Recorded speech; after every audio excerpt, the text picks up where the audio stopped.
নমস্কার, কেমন আছেন সবাই আপনারা? আজ বৃহস্পতিবার, আজ জ্যৈষ্ঠ মাসের 2 তারিখ। আজকে সকালে উঠে এই প্রাকৃতিক মনোরম দৃশ্যটা কিন্তু খুব ভালো লাগছে বলুন। চারিদিকে গ্রাম্য একটা পরিবেশ, সবুজে ভরা। এখন মাঠে ধানগুলো উঠে গেছে, তাই এত ফাঁকা ফাঁকা লাগছে। যখন ধান ছিল মাঠে তখন পুরোটা সবুজ, তারপর যখন ধান পেকে গিয়েছিল পুরোটা হলুদ সোনালি রঙে পুরো জায়গাটা কিন্তু ভরে গিয়েছিল। আর আমাদের এই দিকটা যেহেতু চাষবাসী এলাকা, মানে চাষের ওপরেই জীবন নির্ভর করে আর কি। তো এই দিকটা প্রায় আপনি দেখতে পাবেন সকালে উঠেই সব চাষিরা নিজেদের মতো মাঠে চলে গেছে। গরুর দল মাঠে চড়ে চড়ে এই সময় ঘাস খায়, কারণ ধান উঠে গেছে তাই।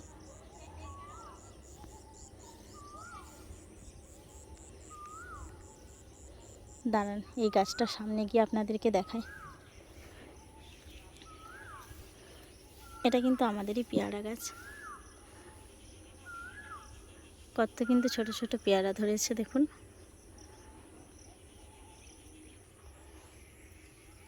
সকালবেলা এই শিশির ভেজা ঘাসগুলোতে যখন পা ফেলি না, তখন কিন্তু খুব মজা হয় আমার।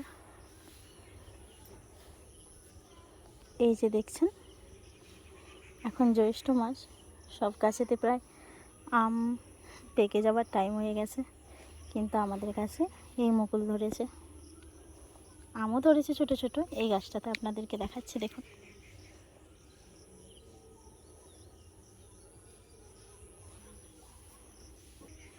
এর সাথে কিন্তু বড় গাছও আছে, বড় গাছেও বড় বড় আম ধরেছে। আর এই দেখুন আমাদের লেবু গাছ, লেবু গাছে কিন্তু অনেক লেবু ধরেছে পুরো গাছ জুড়ে। বাড়ির এই পেছনের অংশটা ঠিক বাগান বলা চলে না, কিন্তু আমাদের অনেক গাছ আছে জানেন তো। এই ধরুন পেয়ারা গাছ, লেবু গাছ, আম গাছ ইত্যাদি। এই যেখানে ফাঁকা জায়গাটা দেখছেন, এটাতে এখন সবজি নেই। কিছুদিন ঠিক নয়, অনেক দিন আগে বাঁধাকপি সিজনে সিজনে সব ফসল লাগানো হয়। কিছু গাছ এখনও আছে, এই ধরুন লঙ্কা গাছ, তারপর বেগুন গাছ।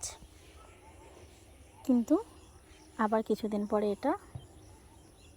এটাতে আবার সবজি লাগানো হবে, আবার নতুন ফসলে ভরে উঠবে এখানটা। খুব ভালো লাগে জানেন তো, যখন নিজেদের জমির সবজি নিজেরা রান্না করে খেতে পারি। আমরা যেহেতু চাষি, মানে আমাদের বাড়িতে যেহেতু চাষবাস, তো আমাদের ঘরের সামনের গেটে একটা উচ্ছে গাছও লাগানো আছে, একটা উচ্ছেও হয়েছে। এদিকটাতে পুঁই শাকের গাছ, যা ছাদে উঠেছে।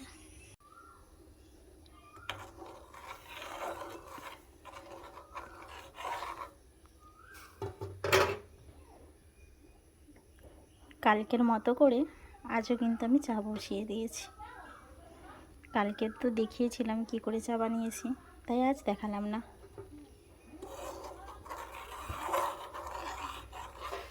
সেই একই পদ্ধতি, দুধ চা করলে আমার এইভাবে, কাল যেভাবে দেখিয়েছিলাম ওভাবে চা করতে কিন্তু আমার খুব ভালো লাগে।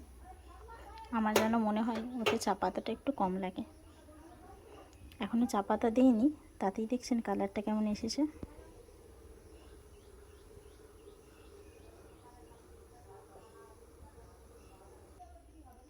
সেই একইভাবে চা ফুটে উঠলেই দুধ আর কি, ক্যারামেল দুধটা ফুটে উঠলেই ওর মধ্যে দিয়ে দেবো চা পাতা, দিয়ে ফুটিয়ে নেব।